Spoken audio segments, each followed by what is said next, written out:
Hi everyone, Misilla here at Learn to Grow. Hope you're having a great day. I finally got around to recording a garden tour and I hope that you enjoy it and find the tips that I share along the way helpful. Here it is. Let's head back this way first. This is a rock garden that my husband built for me about 6 years ago. And I'll make sure to include this in my next garden tour, which is the flower gardens. Make sure to stay tuned. I had to redo this segment because I accidentally deleted it. So if you see something different, that is why. Now let's go ahead and look at the fruit trees. These first two are ultra dwarf apple trees. They grow to around 5 to 6 feet tall. And these are great for small spaces. You can plant them in 40-gallon containers. This one is a 4-way, so it has 4 different varieties. There's Honeycrisp, Acane, Melrose, and Macintosh. These two are still pretty young. And this one is Golden Delicious. This one needs some work. So I'll be pruning it, heading it back, or shaping it next spring while it's dormant. There are a few apples in there, still tiny. These two Fuji apple trees are semi-dwarf. Semi-dwarf can grow between, I believe, 6 to 12 feet tall.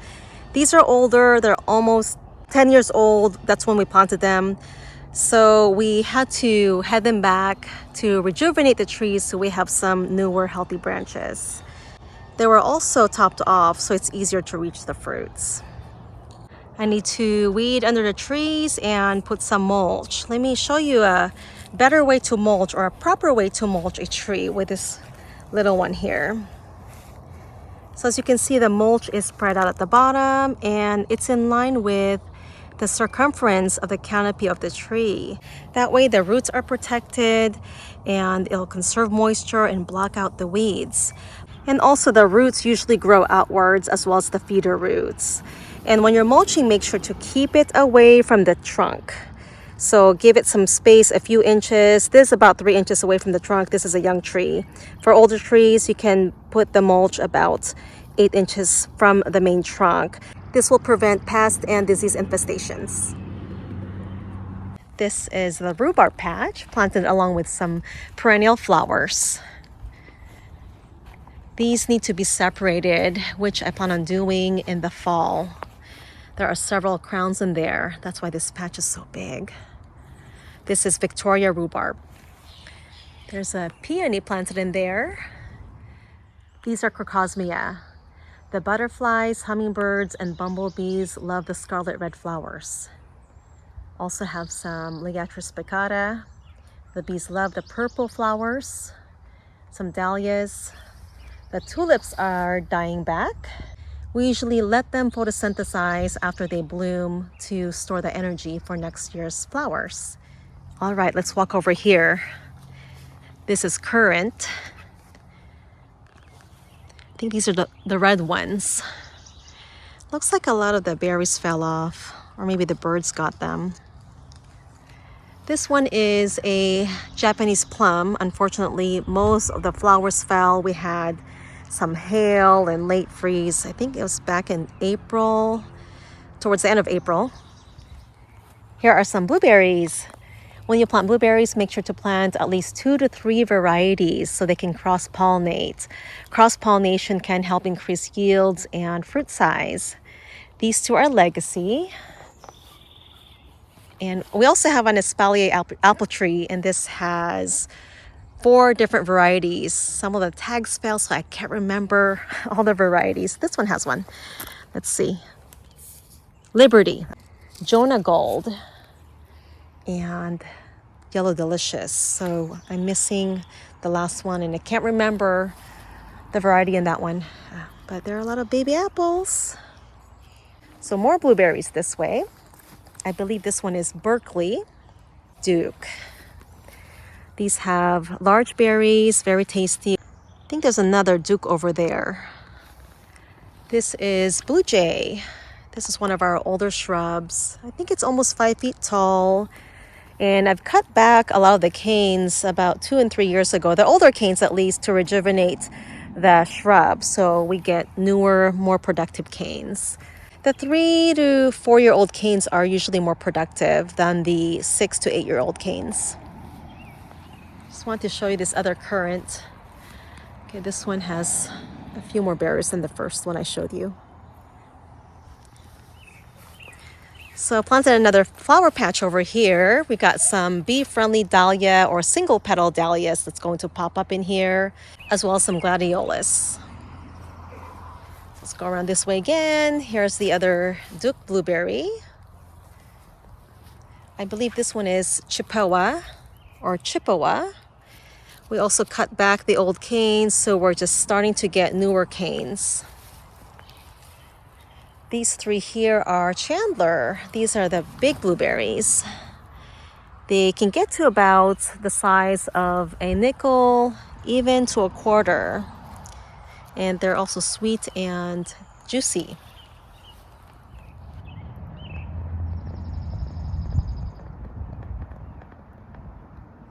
With younger blueberry plants, I usually remove the flowers the first year it's planted and about 30% on its second season to allow the plants to establish its root system. Now we're going to head back to the vegetable and herb garden. Oh, this is a gooseberry. Forgot to show you this one. But the berries taste like tart grapes or mildly tart grapes. These ones grow vigorously once they're established. I believe I started this from a small cane. It was a single cane about 2.5 years ago. It's doing quite well, and they're pretty easy to propagate. These canes can root to the ground. I'll show you. I've got one started in here. So I've got a landscape staple, and so I just pin this cane down, and eventually that'll root. You'll get more plants. This is the flower patch that I shared a couple of weeks ago that we just planted. Oh, these are some columbine flowers. They're very pretty. The pollinators love them.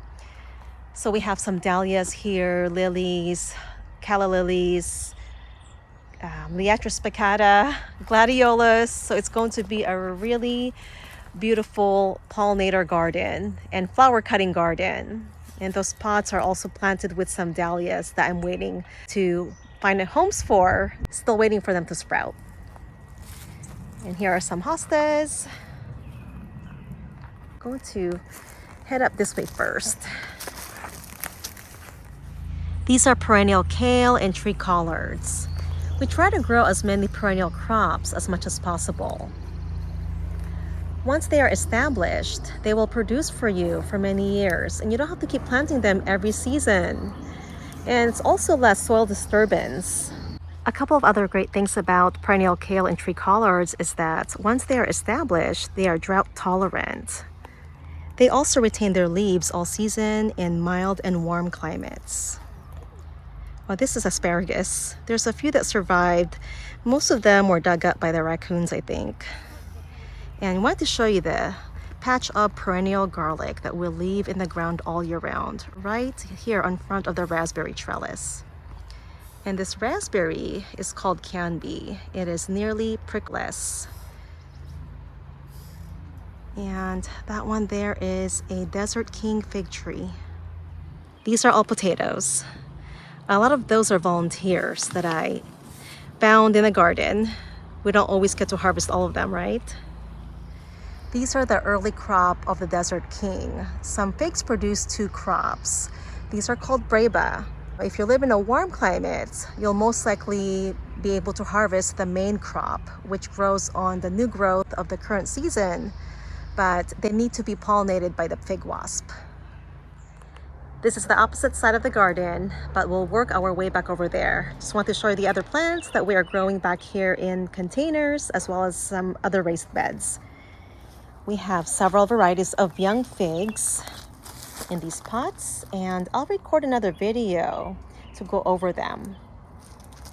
And this raised bed is kind of a mixture of wild strawberries and some volunteer Jerusalem artichokes. I planted them here 4 years ago, and obviously I didn't harvest all the tubers because they keep popping up every year. Some hardneck garlic. These are potatoes, and I planted some elephant garlic in there. in hopes to deter rodents. We have an issue with them right now. Oh, these are some mint in pots. Camellia plants, or camellia tea. So this is the tea plants. Camellia sinensis. Or garlic, Russian garlic. They are a hardneck variety. And we just planted our tomatoes about a week ago after the heat wave. And the temperatures are down again in the high 40s at night, and then 50s and sometimes 60s in the day. So it's not quite warm enough yet. They're not growing much because the temperature hasn't been consistently warm, but hopefully soon. And here are some dwarf peas. These grow to about, I believe, 24 to 36 inches. They are a snap pea variety. Let's walk over this way. Here are some more mints. Oh, this one is chocolate berry or Himalayan honeysuckle. They taste like raisins. These two shrubs are honeyberries or Lonicera caerulea.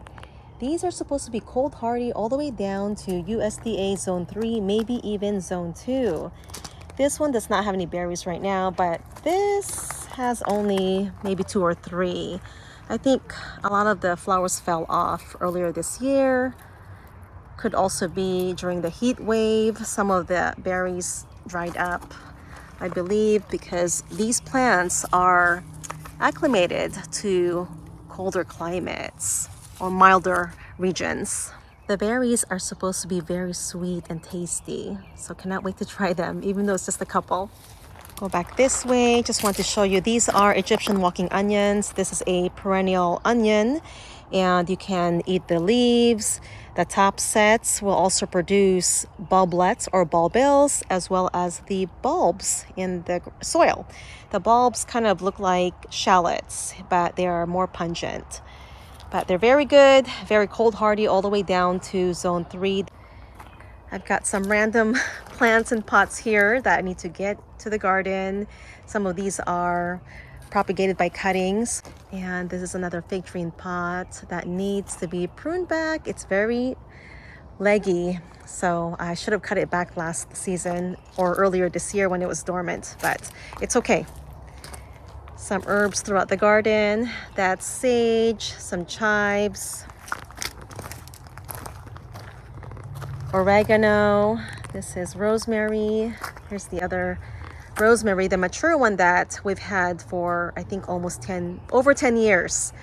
And a lot of the main branches or stems died back during the winter from the weight of the snow, so some of them broke off, unfortunately, but I tied it up, so hopefully it'll regenerate. It looks like it's doing better. I need to dig up this oregano. I don't like to kill plants. I usually dig them up and give them away. So I think these grew here last year from seeds, and I just never pulled them out. Here's the original patch, or one of the original ones. And on to my right are some lemon balm. Here's the variegated one. It's really pretty. This one is fennel. Smells so good. And this is what happens when you don't cut back the flower stalk. So I did not do that last year. Now we have all these fennel volunteers. So I'll pull most of these out and I'll pot some up to give away. More lemon balm there. That's the other oregano patch. These are some of the leeks that we leave in the ground. So leek is actually perennial. If you leave one of them, they will multiply and grow more plants for you, or these side shoots. I'll show you. So these ones emerged from the mother leek plants that went to seed last summer, and the original plant died back, but these grew from the bulb that was in the soil. Same thing with these ones here and these ones, but we also have some volunteers that grew from seed or seeds. These two are champagne grapes. This is, I believe, the red one, and the opposite side is the green one. Here are some chives. They're flopping over, getting top heavy. I need to prune them back. Just wanted to let them bloom for the pollinators and other beneficial insects. And another sage here. I think this is tarragon. These are really good. I like them and eggs. They have like a mild licorice flavor. So over here are the raspberry canes, and they are covered with bees, mainly bumblebees.